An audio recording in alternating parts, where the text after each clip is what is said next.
to Fish on Fridays. I'm Al McCauley, and today I want to talk to you about one particular saint of 14 that we have collectively called the 14 Holy Helpers.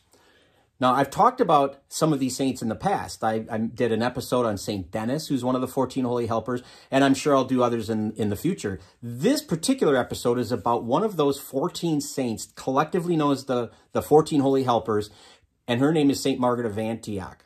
Now, let me back up a minute and talk about what do I mean by the 14 Holy Helpers. There are 14 saints who have been invoked to help people in time of need, either ailments, sicknesses of some sort, or there's some danger facing them. And it all springs pretty much out of the 1300s in Germany.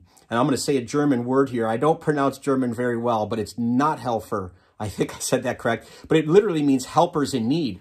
And in Germany, they were going through a particularly rough patch of time with the bubonic plague. And so these 14 saints were invoked as a way to collectively help people survive the plague, for the plague to abate and to get rid of, be gone, from their midst. And ever since then, these 14 helpers, again, collectively have been called on to help people in need. And we celebrate them collectively, their feast day on August 8th every year. But each of these 14 saints have their own individual feast days. Now, let me say this before we go any further. Every one of these 14 saints is what we call apocryphal. And what that means is they are dubious in their historicity. Meaning, basically, we can't prove they existed. We can't prove that they didn't either. And what makes us wonder if they existed is so much of what they're associated with is based in legend that it's oftentimes difficult to realize, maybe they didn't exist. But some of, you've heard of some of these people, like St. Christopher is one of them. He's one of the 14 Holy Helpers. But Margaret of Antioch is who I want to talk about today. And I've said this in other episodes, just because we can't prove that they existed historically doesn't mean that these things didn't happen, number one. And number two, if we find them so, incredible to believe, in fact, we should take some truths from them. There are things that we can take away, the virtues, etc., that we can emulate, that they give us. These stories are told for a reason. And like I said, they've been told since the 13th century. So why are they being told over and over again? It's because there's some truth to them.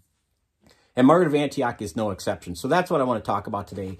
Margaret of Antioch is a saint that the Catholic Church celebrates every July 20th. And she was a farm girl, a shepherdess. She was poor. And she was one of those, boy, I tell you, there's a lot of them, virgin martyrs from the 4th century. She's going to be killed in the reign of Diocletian, who was the emperor of all the emperors that persecuted Christians. He was by far the worst. In fact, historians call his persecution the Great Persecution because it was so bloody, so violent, so widespread. But as I said, she was a shepherdess, she was a farm girl, she was a teenager, and this is one of the 3 saints that's going to appear to Joan of Arc in the early 15th century when she is embarked on her mission. So you can see the connections between the two in that regard, being a young woman, being someone who works on a farm, someone who's a shepherd, etc. Somebody who could relate, Joan of Arc could relate to, certainly. But as the story goes, unfortunately, with a lot of these virgin martyrs is some Roman soldier or some Roman official, saw her and was smitten by her and wanted to marry her. And she, being a Christian, said, no, I'm devoted to Christ. And of course, this pagan official took umbrage to that and wanted to have her tortured because she wouldn't see things his way.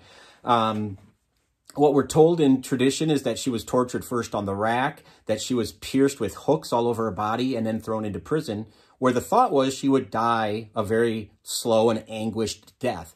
But again, the story is that an angel appeared, heavenly light appeared in her cell, and she was miraculously cured of all of these tortures, of all of these physical wounds.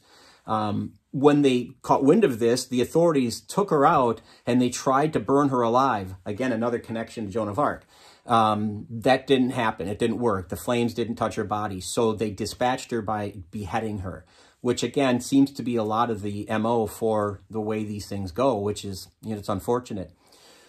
But she's often depicted in iconography. In fact, it's hard to find a picture of St. Margaret of Antioch without a dragon in the prayer card or in the icon. Why is that? Because it said that when she was in jail, when she was awaiting her execution, that the devil appeared to her, Satan appeared to her in the form of a dragon and swallowed her whole, as if to say, I am better than your faith. I am stronger than your faith, and I am evil, and I'm going to take control of your possession.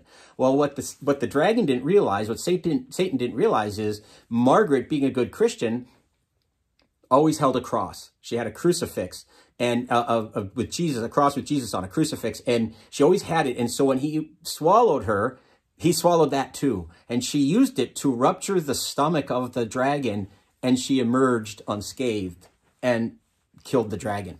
So she's oftentimes, again, depicted with a dragon, sometimes stepping out of the dragon, or sometimes you see the bloody dragon around her feet because she's vanquished it with this. Now, again, a lot of this sounds almost too good to be true. Come on, did this really happen? And again, I would say I can't prove it, nor can it be disproven. But I will say this. I will say that if you believe that the dragon, in this case Satan, represents evil, which I do believe that, what evil is waiting around me to swallow me? What evil can I avoid by holding firm to the cross of Christ? And it doesn't have to be personified like a dragon's coming into your room to eat you, but there is evil that's always lurking, that's always tempting us, that's trying to allure us away from the good we know we're supposed to be and do. And how can the cross of Christ, how can I be firm in that cross of Christ the way she was? That would be one of the truths, I would say.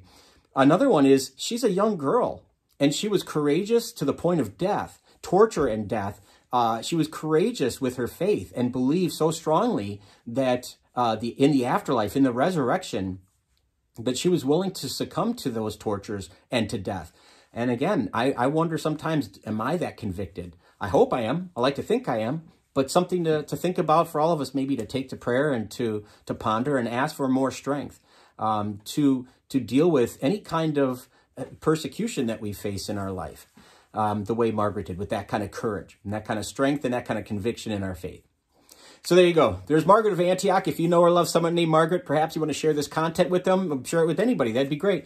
We'd love it if you would subscribe to our YouTube channel and follow us on Facebook. But either way, please keep tuning in every Friday for Fish on Fridays. Until next time, please be good to each other, and God bless.